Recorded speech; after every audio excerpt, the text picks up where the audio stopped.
Let's go to the United States now. Now, Sky News contributor Kristin Tate joins me from what is a very hot Houston, Texas. I've been reading about your summer heat waves. Has it gotten any better? Unfortunately, it has not, Steve. It is like living on the sun down here.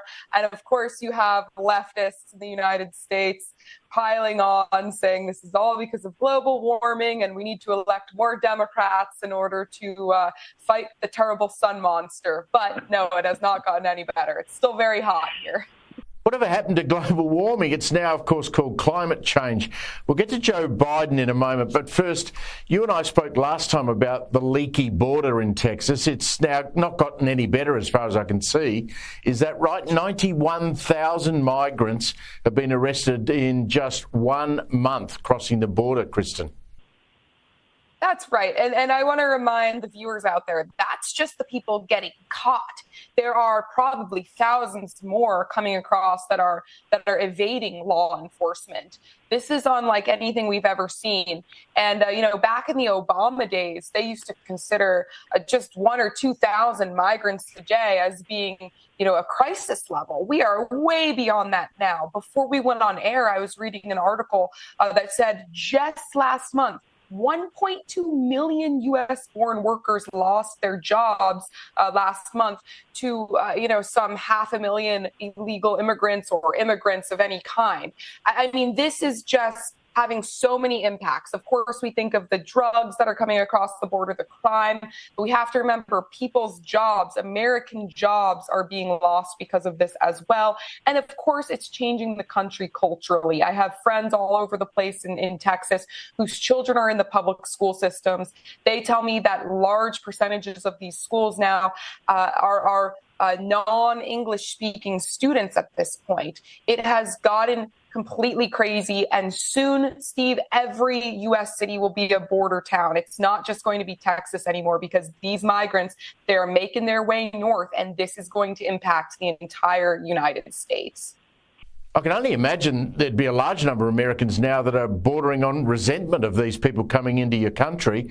Presumably that they don't pay any tax, they work in the cash economy, they take jobs off Americans, and then eventually they're going to flood into the education and the health system. How can the country actually cope with that? It's not sustainable. There's no way around it. It is not sustainable. And, you have large swaths of the Democratic voting base, these left-wingers who say they're for open borders, but they are completely shielded from this because many of these people live in gated communities, in coastal areas, places like Bethesda, Martha's Vineyard, the Hamptons, these swanky areas where they don't have to deal with these problems every day. But you have working class Americans in this country, people who get up every morning, take their kids to school and go to work, who are dealing with the consequences of these open border policies. And it is harming them in a very real way. Now, we all remember the promise Donald Trump made about that wall, to build a wall. Whatever happened to the wall? Great question. Yeah, I mean, that is one of the issues that Trump is being hammered on by his opponents in the GOP primary right now. Where is the wall? He built small sections of it during his administration, but that is certainly one of the biggest failures of the Trump administration is that wall just didn't get built. And Trump supporters will say, oh, well, he had roadblocks, He had roadblocks in Congress. He couldn't get it done because of the people who were trying to stop him. But the bottom line is it didn't get done. And now he's saying he'll do it if we elect him for a second time. But there are a lot of questions about that because at this point, it is a crisis level. And if we keep electing these Democrats, Steve, I don't know what's going to happen. But this country, it can't continue on like this.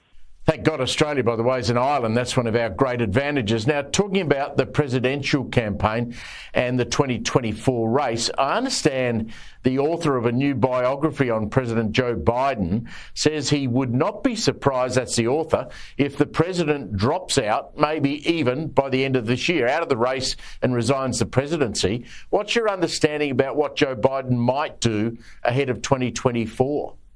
Joe Biden cannot make it through a second term.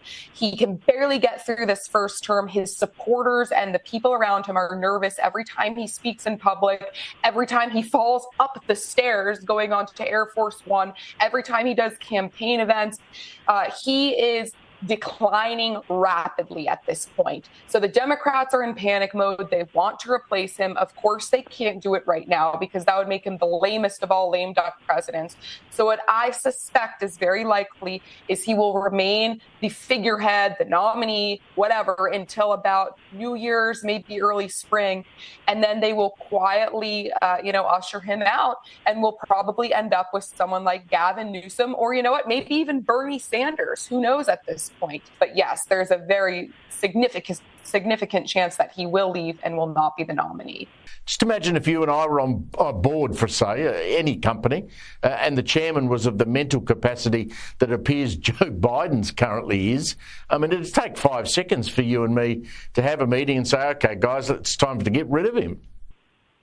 That's exactly right. And it's gotten to the point where many of the people who I know personally who are very strong supporters of Biden, even they want him gone because they realize that his health and his declining cognitive abilities are a huge liability. But not only that, Steve, it's happening at the same time that these Hunter Biden scandals are kind of gaining traction in the media and becoming harder to ignore. And it would be easier if he had a stellar track record to at least point to, but he doesn't even have that.